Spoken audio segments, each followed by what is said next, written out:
Learning from adult role models who are deaf or hard of hearing, presented by Outreach Programs, the Colorado School for the Deaf and the Blind. The CSDB logo is displayed with the tagline, Learning, Thriving, Leading.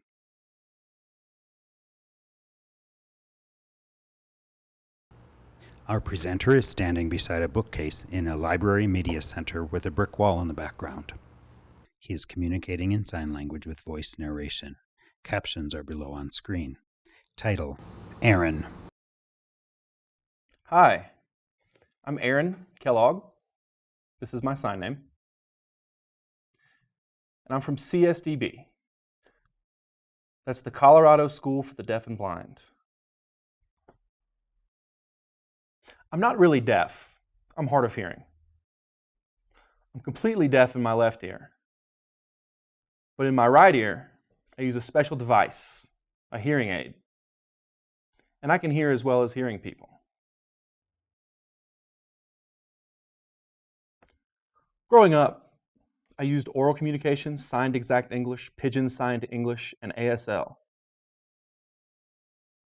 And I became proficient in all of them. First, I went to public school, and I used 2 hearing aids. I was very small.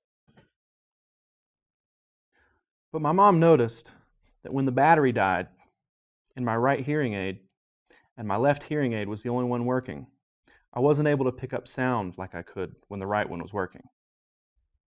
And that's when we discovered that I was completely deaf in my left ear, and we decided to stop using the left aid.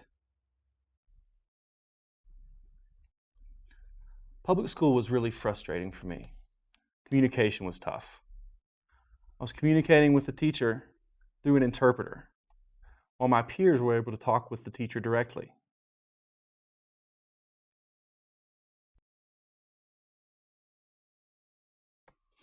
So I told my mom I wanted more direct, natural communication. So I went to a deaf school in Ohio. I went there until I was 10 and moved here to Colorado. In Ohio, I was very happy. All the students were the same as me, and communication was more natural. So I grew up learning American Sign Language, signed exact English, pidgin signed English.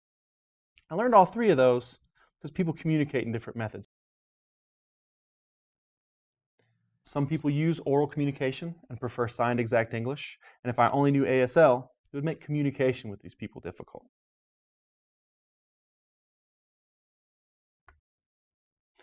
So I learned all these different ways to communicate so I could talk with a variety of different people.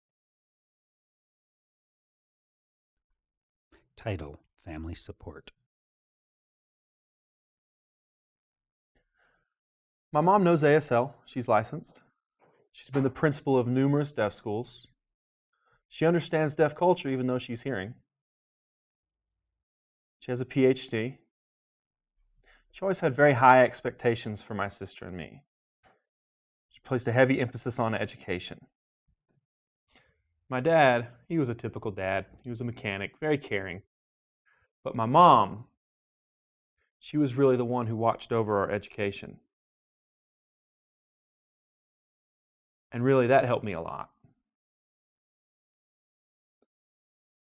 For example, I tried a lot of different schools, and they weren't really matching my educational level. Went to different schools in Ohio, went to Ohio School for the Deaf, went to a public school called Windermere. Moved around quite a bit. Colorado, too. I went to RMDS, went to Vivian. And finally, we found a good match. Going through all that, finding that school that matched me, that whole experience really helped me a lot. Made me into a stronger person. Title, Advice for Parents. The most important thing a parent can do to help their child is communicate with him or her. Doesn't matter that the child's deaf and the parents may be hearing. They need to know that communication is still the key. If you want to help your child succeed, it's as simple as communication. It's hard, I get it. It takes a huge sacrifice My mom sacrificed her time. She's hearing, but she sacrificed her time. She put me in the best school, best education. It didn't matter if I could hear or not. My mom kept at it until I was successful. Communication doesn't only mean speaking with your voice. It can be signed, just like I'm using here. Title: Challenges.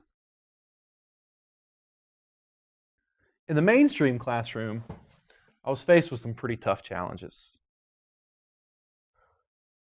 Sometimes it was difficult to communicate with my interpreter, my peers, my teachers, and really anybody else that I might come in contact with. Sometimes when talking to my interpreter might not understand me, even though I'm signing perfectly clear. So I'd have to slow my sign down. It was really a waste of my time. By the time I'd slowed my sign down, by the time the interpreter had changed my sign to English, it took twice as long, and my friends had already given up and left. It wasn't my fault, but it was beyond my control.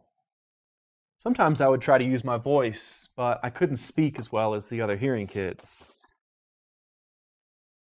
I was using Pidgin signed English at home, American Sign Language in my deaf classroom at school, and speaking with my hearing friends.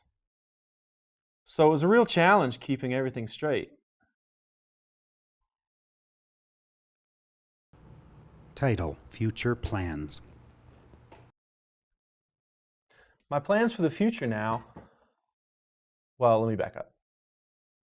So I'm in high school now, and once I've succeeded here, I've got to start thinking about my future. What am I going to do? Well, I really like to help people in general. And I love math. It's my strongest subject.